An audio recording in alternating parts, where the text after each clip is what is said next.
Can You Venmo Me for my therapy? The group chat chronicles. It all started with a grouped chat notification. Amanda.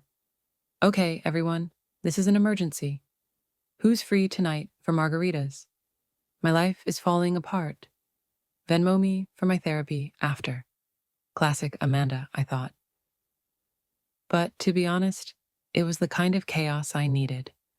My day had been a disaster, and her texts were always the perfect mix of hilarious and depressing, like a sad clown doing stand-up. I showed up at the usual spot, a rundown taco joint that survived only because the margaritas were the size of fish bowls. Amanda was already at the table, sunglasses perched on her head like she was the star of a Netflix drama. Beside her were Danny, the practical one who never drank without Googling the calories, and Kyle, who still carried a flip phone because smartphones are a corporate scam. Thank God you're here, Amanda said as I slid into the booth. Okay, so picture this. I go on this date last night. It's going great. He's hot, he's funny, and he doesn't say literally every 5 seconds. Then, halfway through dinner, he pulls out a coupon for a free appetizer and says, "This counts as your half of the bill." I nearly choked on my water. Number he didn't. Oh, he did, Amanda replied, taking a long sip of her margarita.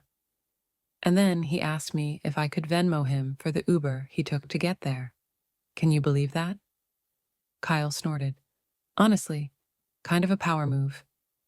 Respect, Danny shook her head. That's not a power move, Kyle. That's a cry for help.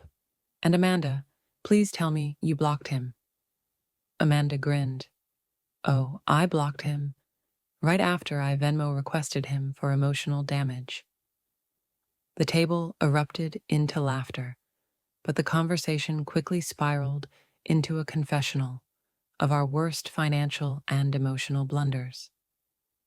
Danny confessed she'd spent $200 on a manifestation coach who ghosted her after 3 sessions. Kyle revealed he'd accidentally subscribed to a dating app for sugar daddies, thinking it was a fitness tracker. And me? Well, I admitted I'd once paid for a therapy session just to talk about how much I hated my boss, only to run into said boss at the coffee shop later that day and spill my latte on her shoes.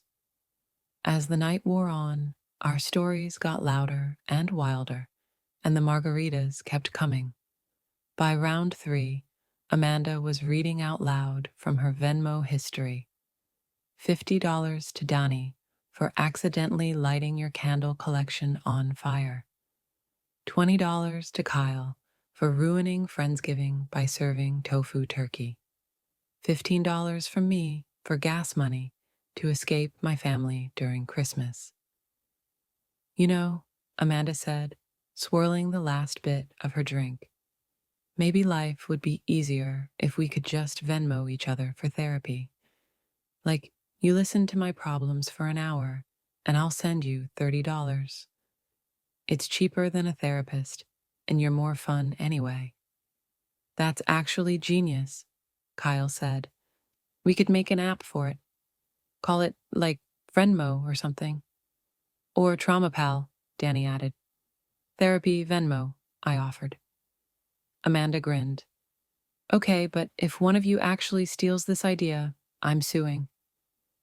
By the time the check arrived, we were laughing so hard the waiter had to ask us to keep it down.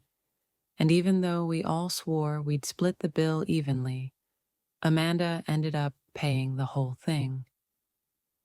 I'll Venmo request you guys tomorrow, she said with a wink. Or maybe I won't. Consider it my contribution to our collective therapy fund. As I walked home that night, still buzzing from the margaritas and laughter, I realized something. Life is messy, ridiculous, and sometimes downright unfair. But when you've got a group of people who will sit with you in your chaos and make you laugh until your sides hurt, maybe you don't need therapy after all. Well, at least not as much.